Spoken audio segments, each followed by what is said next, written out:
Scenes from Geistopia, Trippin' the Life Fantastic, Part 4. What's going on? So, the storm came and went. I mean, in a way, thank God, but that shizzle was supposed to last all night long, and it came, it rained hard, and now the sun's been out. It's a beautiful day out. I should be a meteorologist. It is the perfect job for a fuck up like me. Let me tell you, that was my one time. So I'm adjusting my world, my life. I don't care. Uh, I am. I'm in a sort of holding pattern, and I've been. I was waiting for the other video to upload so I could download it on that phone and splice it together. And I love saying that because that's the name of the app. And in that process, I realized that I opened that beer for Fudnucker and forgot I had it. So I had to drink it. He makes me want to drink. And now I'm setting up to do dishes, but I'm in a holding pattern on that because I will not microwave Starbucks coffee, and I do it out of respect for the company. Having worked there, that is one of the things they tell you. I microwave other coffee, but I will not microwave Starbucks. And so I have coffee left in the pot that I'm trying to finish enough that I don't have to microwave any, and then I'm going to do dishes. I have decided, speaking of, I am drinking Starbucks brown sugar cinnamon, which is very yummy and almost gone. I have to go to Costco tomorrow because I just realized in this process that I am almost out of coffee. I didn't order it with my grocery order because I figured I was going today and I did not. So I must go tomorrow. I'll make my day work tomorrow, but I must go tomorrow.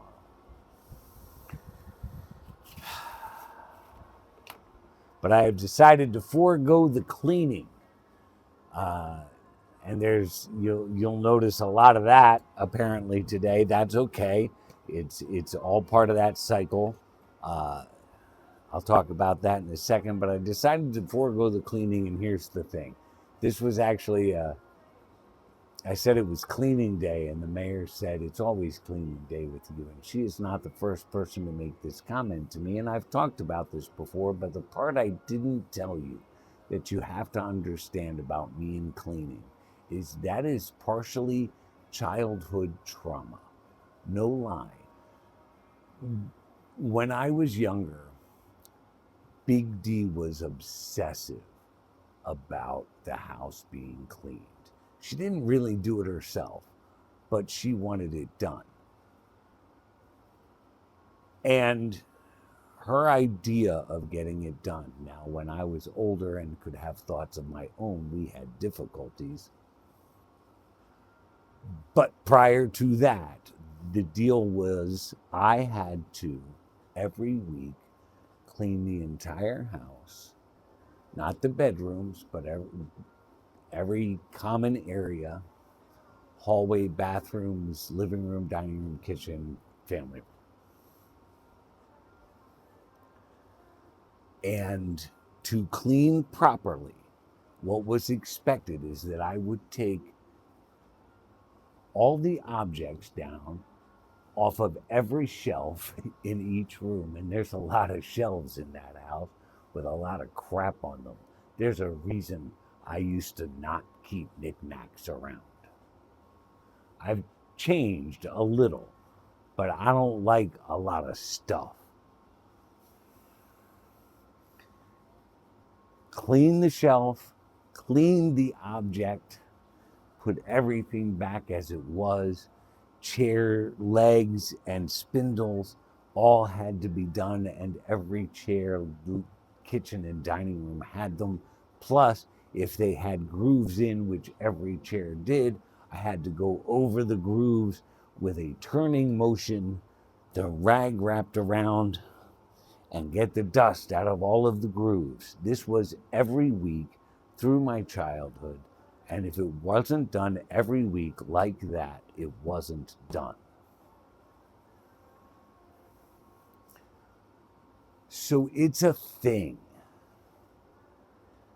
It's a thing I have tried to utilize and make use of. And I explained that in previous videos. It is more of a ritual to me these days than anything else, but I am obsessive about it, especially in here. And so thank you, Mayor, for making it something I was thinking about today. So in order to kind of break the cycle a little bit and adjust the mindset and effort towards my healing process, I am gonna go forgo it and F with my OCD. So, while I'm setting up to do dishes, you'd be surprised how much stuff I do when you're not on. I want to talk about the very last thing. This is part of the dimensions that I was discerning and dissecting. Was that yesterday? When I say life becomes once upon a go very quickly, I'm not even sure what today is anymore. But this was the piece I said was sort of an extra little something, and I do want to talk about it. Part of it, a couple of parts of it, I've been wanting to talk about for a while, and I just wasn't getting it out. I think the one time I did discuss it, that video got scrapped. So let's start with my stroke. And the stroke was physically in the real world, the practical world, that was a lot of stress. And there was a lot of stress in my life at that point. But things, we're taking a look at that. That is the pivotal moment. It's the connecting factor in all of my stories and all of my dimensions at the moment is that stroke. And we talked a little bit about how it impacted me in the other stuff, but this is sort of a side leg to it, just an observation, something I took notice to in the process of going through all the other information. So let me look at my notes, because it's important that I say all the stuff in the best possible way, or I'm gonna have myself issues somewhere. But twice I referenced this, and I said it was separate yet related, a pattern. Words. I'm not sure what the right words are for what this is and how it relates to everything, but I'm very aware of it. I've been aware of it for some time.